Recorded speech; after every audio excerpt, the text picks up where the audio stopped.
So Valheim is known as being one of the best open world survival games of all time, but after 400 hours of playtime, maybe you want to try something else.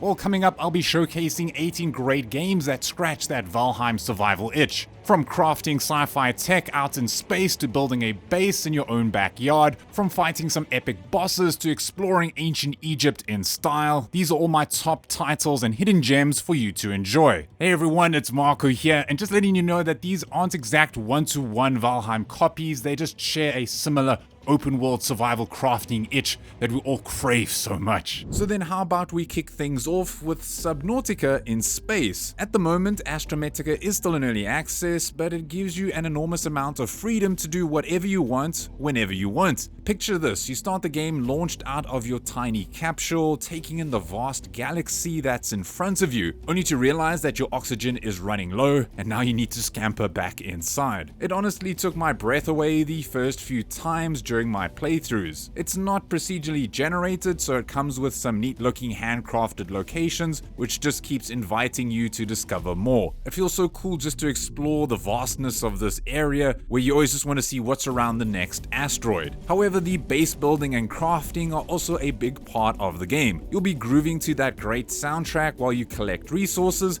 taking them back to your solar-powered hamster habitat. Unfortunately, due to current events, the development has slowed down, but it's awesome to see that the devs are still active in providing some much needed updates, including that modular univehicle that you can add components to. Yes, it's only single player, but Astrometica is a very ambitious game and worth checking out, and I can't wait to see what the devs will bring us next. Then next up is a game for players who want to build their own tribe in a game that continues to expand. In Soulmask, you play as the last survivor of a fallen tribe, but things get a bit wild when you find a magical mask. This mask lets you or your friends recruit NPCs to do all the boring stuff like crafting, and my personal favorite, gathering wood. This means that you can rather focus on exploring a massive world filled with dangerous beasts and rival tribes. Some great news too is that it's coming out of early access on the 10th of April, and on the same day it's getting the Shifting Sands DLC, where it's actually going to be free for the first month for you to test out. That DLC is going to be huge though, where you'll be getting to explore the ancient Egyptian civilization in a world that will be as large as the base game. Apparently that means like 500 or more hours of content, no big deal. The big slice of pizza of this DLC is that you'll be breaking free from the traditional shackles of a stationary home, and instead you'll be able to cruise around on an airship thanks to a new anti-gravity system. So that means soon you'll be able to bring your friends or tribe members along with you and airdrop them into different camps or strongholds like the Amazon air delivery service. Now yes, the studio did sponsor me for this video, but it's a great game nonetheless, and I still highly recommend it regardless, especially if you have a friend or two that wants to get in on this huge open world exploration. I'm a planet crafter, Twisted Planet Crafter. You're a planet crafter, Twisted Planet Crafter. Well, I mean, you could be if you check out this game. The Planet Crafter is one of those games where the devs knew exactly how to keep you coming back for more. You start off on this barren, rocky planet with very low oxygen supply, and not only do you have to manage to survive, but you also have to make this place livable and filled with flowers and bees that are always happy. At first I thought, okay, damn, why all the love for this game? Everything is just brown and depressing, but eventually you're gonna put some machines down that do some reps at the space gym to get this planet looking a bit better, and eventually rain starts to appear, and eventually some grass too. That's when I nodded to the devs sitting thousands of kilometers away from me. See, they understood that a constant feedback loop of doing little things to upgrade this planet and seeing those changes happen before your very eyes is like driving past Table Mountain in Cape Town. You just can't get enough. But then they say, hey, why not throw in some slick base building elements that almost force you to never leave your chair, because all you need to do is just unlock one more component that will, I don't know, do something special to your base, and it's very, very addictive. The co-op is great too. I played it a lot with my wife and had a lot of fun with it. There's no combat, so your friends will also need to just enjoy that feedback loop of getting resources, upgrading your base, and repeat. But yeah, for those of you who enjoy that, it's so much fun. If you and they do too, the Planet Crafter is this phenomenal experience, and I highly recommend worth checking it out. So after playing about 100 or 200 hours of Valheim, I needed a break, and this game popped up and I said, yes, give me more of this, please. V Rising comes at you with this intense vampire survival experience. Like, I mean, staying out of the sunlight is a thing. Now, besides the allergy to vitamin C, it's the combat that got me hooked. But it also might push some people away because it does get very hectic at times, and it does feel more like an action RPG compared to other games on this list. However, the game doesn't shy away from its building aspects either. You'll be building up a castle that even Twilight fans would find attractive. Tons of machines that keep your vampire-related activities going, and just so much content that you could just be there for days. But yes, it's that exploration, facing tons of lethal creatures and bad guys that's what's going to really pull you in. V Rising is another one of those very well-polished survival games, and I highly recommend it if you've got a friend who likes to play games like God of War on the hardest difficulty and wants that in a survival game. Now for a little hidden gem that often goes unnoticed, but don't worry, that's why I'm here. Bellwright is one of those co-op survival games that is combined with the colony sim management. You start off with nothing and then collect a few things and build up your first shelter. The story is that you've been framed for murder, and as the game progresses, you can try solve the mystery of how that may have happened. Gradually, you'll build up your settlement, recruit villagers, and ward off bandits up close and personal. Plus, you get to take over villages by force, and you don't even need to limit yourself to just one character. That's because your villagers' lives can be actually fully automated, so you can move on to bigger and better things. That also means that the scale of your settlements can start to get very impressive and quite big. Is the game perfect? Not at all. It's got a few issues like bugs and large-scale battles need a bit of work, but hey, it's so much fun to play. It's also still in early access and still being actively developed. You might need a decent PC to run it, and it can be a bit slow-paced at times, but it has come such a long way since its initial release. Bellwright is one of those survival management games that definitely focuses more on combat than the other games on this list, but hey, it's still a lot of fun if that's what you're into. In other words, you can't go bell wrong with Bellwright. Okay, now it's time to watch out. We're falling deeper into the pits of these hidden gems, so get your hard hat on. Dawn of Defiance brings the survival crafting genre to ancient Greece in a combat-focused game, which, yes, is also still in early access. In the game, you and your friends can be facing mythological monsters using your shields and spears. So again, it's not going for realism here, like you can fly and you won't be able to die if you don't eat, it'll just slow you down. The game's building aspects are also pretty crazy, as you can build completely custom buildings in the ancient Greek style, so Pantheon, here we come. Dawn of Defiance comes with a slow start, but once you progress a bit further, you might just find yourself enjoying it quite a bit. Alright, another hidden gem incoming, this one in the form of a sandbox sci-fi survival banger. Empyrion Galactic Survival is this gigantic open world survival game where you first start out on this alien planet. You'll be collecting resources, crafting things, and building your base in order to survive. And yes, I know the building mechanics are a bit confusing at first, but hey, that's all part of the charm. Plus, you can craft anything from small tools to massive spaceships.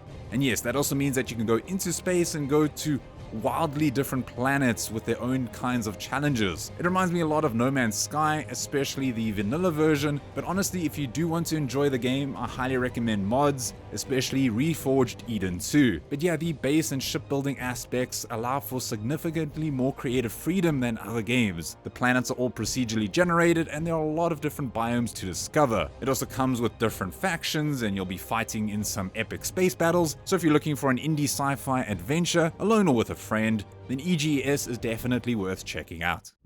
Next up, it's time for another older survival game, but definitely not one to miss if you just hate having a good time.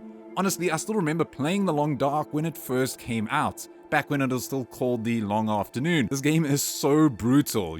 It's just always winter, and you're always just seconds away from freezing to death or getting eaten by a wolf, or freezing to death and becoming a human-flavored wolf popsicle, or for even more fun times, starvation. But there are some crazy players out there that love this kind of experience, being seconds away from death only to make it back into your cabin with nothing but a few matches and some frozen rabbit you've just killed with a rock. Yes, more of that please. Sure, it doesn't have epic base building elements, maybe we'll be getting safe house customization in an upcoming DLC, but don't hold your breath. Plus, it's only single player. But hey, since its release on Steam, it's come such a long way, like with its 5th episode coming out with even more story and updates. The Long Dark is hardcore and not for the faint of heart, but if you are looking for a good challenge, one with a good story too and gripping tension at any given turn, then this is a survival game definitely worth checking out.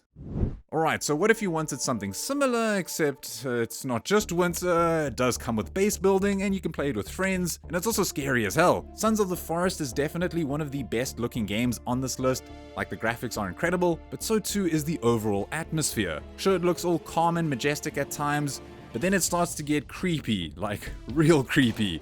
In the game, you'll be gathering resources, hunting animals, crafting weapons, and building a base in order to survive, and then finding out the secrets of this mysterious island. But there is so much realism going on here, like, okay, besides the KFC rejects that are coming at you, but everything else, like the weather, the crafting, and so on, just creates such intense immersion. Some players out there will still prefer the original title, The Forest, but it's a personal preference, so I'll let the comment section decide which is best, but each come with their own pros and cons. To me, this one just looks incredible, and if you have a friend that wants to join you, then this will be the game for you.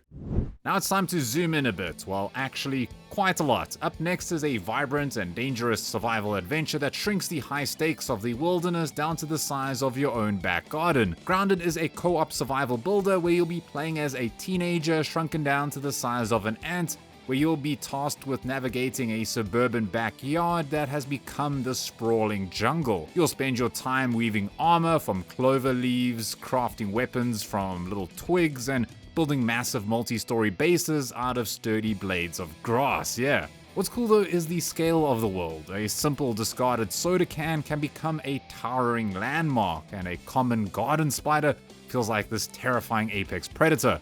Similar to Valheim, you'll need to defeat these formidable bosses that are these insects in order to harvest the rare materials needed to craft higher tier tools and reach new biomes like the sandbox or the pond. But Marco, Grounded 2 is out. Shouldn't I just skip this one and jump straight to the next one? Well, the problem is that one is still currently in early access and isn't that highly polished yet. So if you haven't played any of the Grounded games before, maybe start with the original because it's such an incredible game, especially if you're looking for just something a little bit different. Now everyone out there probably knows about Terraria, but what about Necesse? This is a pixel art survival game that comes with a top-down feel of Terraria with the settlement management elements of RimWorld. The game features a large open world where you can do things like mining and gathering, crafting your equipment and fighting off monsters, as well as doing a little bit of gardening on the side. But the gameplay of exploring the world, fighting, looting, and expanding your settlement and recruiting NPCs to help you out, well, it's a lot of fun. There are some really cool items that you can craft in the game. Some even give you new abilities, like the katana that can make you dash. The quests are mostly about killing various boss monsters, which then gives you more materials to craft even more powerful items. They've designed the combat very well. You'll have to do a lot of dodging, and a lot of strategy comes in if you want to fight some tougher enemies. The mods are great too, as well as the different difficulty options. So if you're looking for a pixelated co-op survival game that can be hours of fun, either solo or with friends, then maybe go check out Necesse today. The 1.0 release has been great so far. Now, if there's one thing you don't know about me, is that I can't get enough of the show Naked and Afraid. And I think this game is one of the closest survival games to that show. Much like The Long Dark, Green Hell is brutal. Like, the only sunshine and rainbows you'll be seeing are the ones from hallucinations because yes, mental health is a mechanic in this game, and yes, it can kill you. Surviving in this game is so tough. I think it might be the toughest one on this list, so be warned. But what's great is that there is so much realism in the game too. Food, oh you mean macronutrients? It does remind me a bit more of The Forest in a way, but yeah, it's focused way more on the survival and realism versus crazy mutants coming your way. It is very overwhelming when you first start, like everything will be trying to kill you, but hey, at least it looks very pretty. Also, I highly recommend playing it with headphones or decent speakers, because nobody wants to stand on a snake or a spider, That's just not fun. Sure, the devs have moved on to another game called Star Rupture, which is focused more on automation and space, but this is just such a special title for what it is. I highly recommend playing it with a friend or two. It's come such a long way since release, and definitely worth checking out. Now for a title that definitely has many people on the fence, but it's still worth checking out on one condition, which I'll get to soon. In Icarus, you land on a hostile, terraformed planet for these session-based missions called prospects. Starting with nothing, you'll have to hunt for food, craft tools, and survive the lethal storms and aggressive wildlife. The core loop here revolves around building reinforced shelters and advancing through a massive tech tree, from primitive stone tools to advanced electricity. The ultimate goal here is to complete specific objectives and mining for these exotics, a rare alien resource. Once finished, you must then reach your dropship before the mission timer expires. But now one of the most controversial aspects of the game is the DLC. Do you need them? Not really, they just come with some extra areas and items, and the base game itself is still very good without them. However, it still has its issues and some bugs. I'd say maybe go check it out on sale if you're unsure, but trust me, there's still a lot of people that enjoy this game, especially if you enjoy this kind of vibe, and it is still worth checking out. Look, it's another settlement management game, but this one I think is the most complete out of the lot. Medieval Dynasty Warriors is so chilled versus the other frantic and stressful games on the list though. Similar to Bellwright, this is also set in medieval times, where you'll be building out a house all on your own at first, or maybe with a friend or loved one, but very soon you'll be getting others, like other NPCs, to do all the heavy lifting. The game itself just looks great in my opinion. The soundtrack is also so peaceful and relaxing. And why the word Dynasty in the title? Well, because you're going to be leaving a legacy for yourself.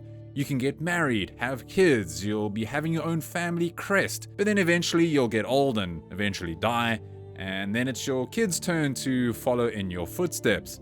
It comes with seasons, RPG mechanics, so you can specialize in specific roles, and it's recommended if you prefer games that go at a much slower pace. But overall, I really enjoyed my time with Medieval Dynasty. It definitely gave me a bit of that Valheim itch with all the crafting and the building aspects to it, but very different in other elements too. Then up next is a clever and nostalgic survival crafting game that feels like a science team simulator set in a massive underground facility. Abiotic Factor is a co-op management and survival game where you'll be playing as a scientist trapped in a high-tech lab during a dimensional containment breach. You'll be spending your time scavenging for office supplies, building makeshift gadgets, and then fortifying your break room against alien threats. I really enjoy its 90s retro aesthetic, where it captures the look of classic PC games like Half-Life, but then adds in some modern systems. Compared to Valheim, it's more driven by exploration, where you'll be unlocking new areas and recipes through scavenging and story progression, with the occasional boss that drops a key item for a specific area. When it comes to the base building, you'll say be turning a boring office break room or abandoned cafeteria into a quote-unquote cozy high-tech base. So if you enjoy complex crafting and a lot of teamwork and a little bit of that SCP style setting, then definitely check out Abiotic Factor today.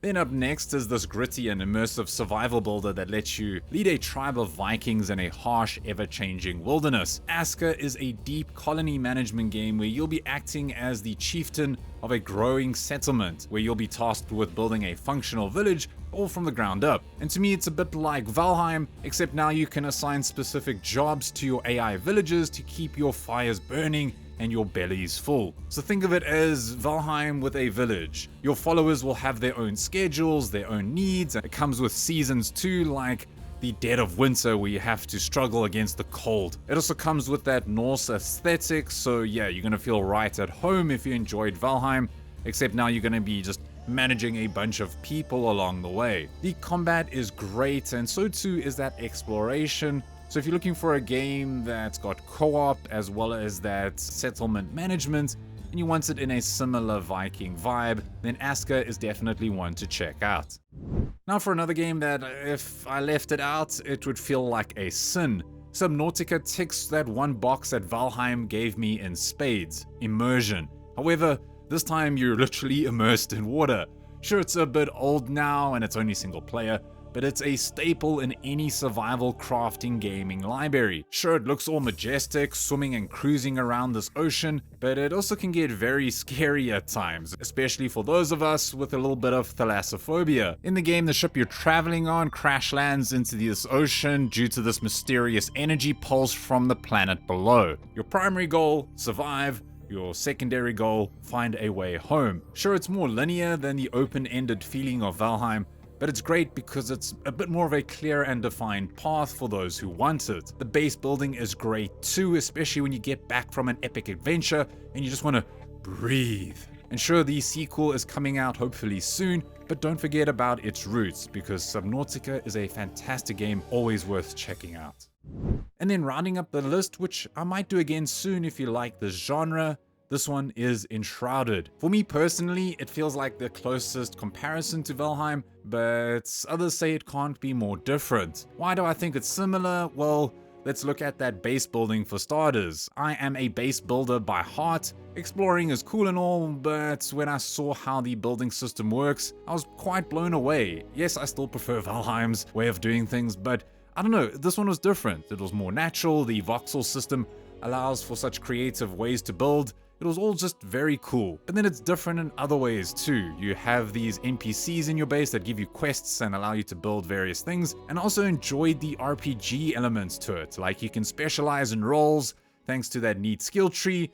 Like, I always just wanted to be the strongest mage out there. It's called Enshrouded because it comes with this all-consuming toxic shroud that has taken over some areas. This was a change for me because your base won't ever get raided, so you don't have to worry about a skeleton surprise coming out of nowhere. The combat is also top tier, and just the amount of content they keep adding to the game makes it almost unrecognizable today. And overall, Enshrouded is such a solid game. The co-op is brilliant, and it's 100% worth checking out if you want to scratch that Valheim itch. So that wraps up my video. Thank you very much for watching. If you've made it this far, please don't forget to leave a like or maybe subscribe to find more content like this, and maybe comments in the comment section below on what more games you'd like to see, or maybe some of your favorites from this list. A big thanks goes to my channel members. You guys always mean so much to me, and yeah, other than that, it's Marco here from Easily Distracted Games, and as always, don't stop gaming.